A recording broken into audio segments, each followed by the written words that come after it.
Japanese Fairy Tales. The Fisher Boy Urashima. Translated into English by Basil Hall Chamberlain. Published by T.Hasegawa. Illustrated by Itaku Sensei. Read for you by #1 Marmaduke fan. The text of this book is in the public domain. Long, long ago, there lived on the coast of the Sea of Japan a young fisherman named Urashima, a kindly lad and clever with his rod and line. Well, one day he went out in his boat to fish, but instead of catching any fish, what do you think he caught? Why, a great big tortoise with a hard shell and such a funny wrinkled old face and a tiny tail.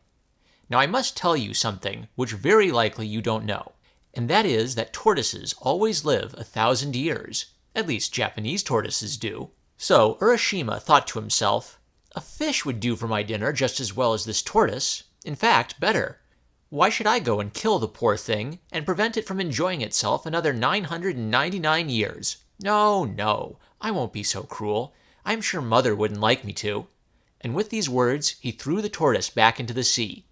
The next thing that happened was that Urashima went to sleep in his boat, for it was one of those hot summer days when almost everybody enjoys a nap of an afternoon.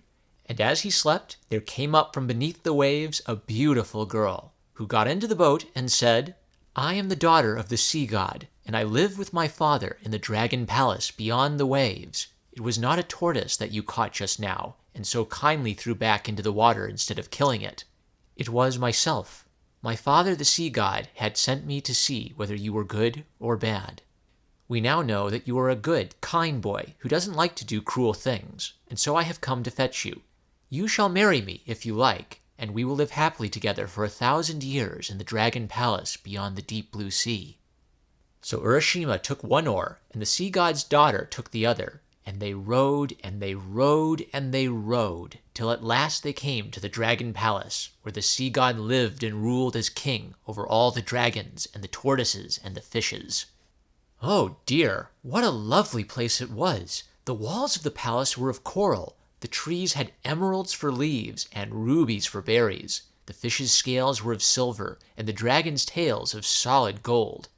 Just think of the most beautiful, glittering things that you have ever seen, and put them all together, and then you will know what this palace looked like, and it all belonged to Urashima. For was he not the son-in-law of the sea god, the husband of the lovely dragon princess? Well, they lived on happily for 3 years, wandering about every day among the beautiful trees with emerald leaves and ruby berries. But one morning, Urashima said to his wife, I am very happy here. Still, I want to go home and see my father and mother and brothers and sisters. Just let me go for a short time, and I'll soon be back again. I don't like you to go, said she. I am very much afraid that something dreadful will happen. However, if you will go, there is no help for it. Only you must take this box, and be very careful not to open it. If you open it, you will never be able to come back here. So Urashima promised to take great care of the box, and not to open it on any account, and then, getting into his boat, he rowed off, and at last landed on the shore of his own country. But what had happened while he had been away? Where had his father's cottage gone to? What had become of the village where he used to live? The mountains indeed were there as before, but the trees on them had been cut down. The little brook that ran close by his father's cottage was still running, but there were no women washing clothes in it anymore.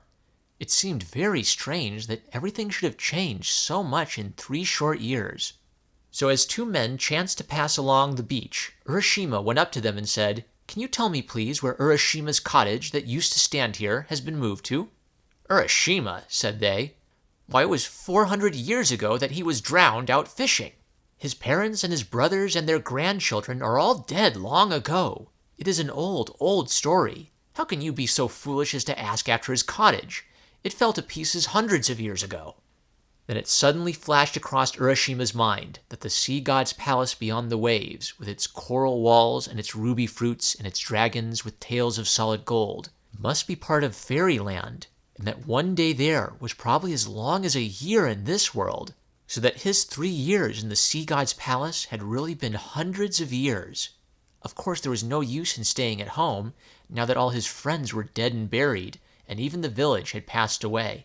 So Urashima was in a great hurry to get back to his wife, the dragon princess beyond the sea. But which was the way? He couldn't find it with no one to show him. Perhaps, thought he, if I open the box which she gave me, I shall be able to find the way. So he disobeyed her orders not to open the box. Or perhaps he forgot them, foolish boy that he was. Anyhow, he opened the box, and what do you think came out of it? Nothing but a white cloud which floated away over the sea.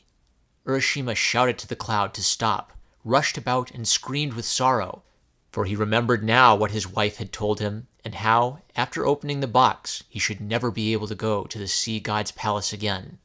But soon he could neither run nor shout any more. Suddenly his hair grew as white as snow, his face got wrinkled, and his back bent like that of a very old man. Then his breath stopped short, and he fell down dead on the beach. Poor Urashima. He died because he had been foolish and disobedient.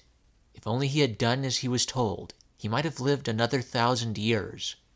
Wouldn't you like to go and see the dragon palace beyond the waves, where the sea god lives and rules as king, over the dragons and the tortoises and the fishes, where the trees have emeralds for leaves and rubies for berries, where the fishes' tails are of silver and the dragons' tails all of solid gold? The end. Thank you for listening. If you'd like to hear more fairy tales, you can click on the link below to find a playlist of all of my fairy tales and folklore videos so far. If you'd like to support this channel, please consider liking this video, commenting with your thoughts, subscribing, clicking the bell to receive notifications of future videos in this series, and consider checking out my Subscribestar, where people support me every month. Thank you to all my subscribers on Subscribestar, and thank you to my Super Chat donators. I'm #1 Marmaduke fan. I love you guys, and I'll catch you later.